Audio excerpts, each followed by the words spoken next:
Here at the upper right corner, click Upload.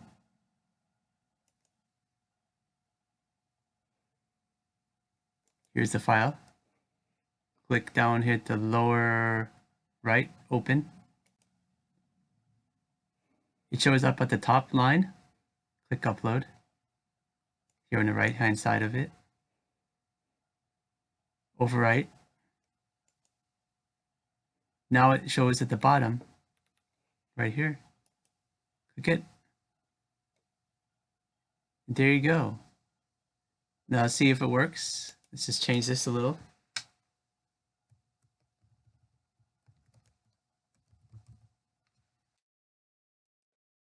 Go up here to Run button. Yep, it works.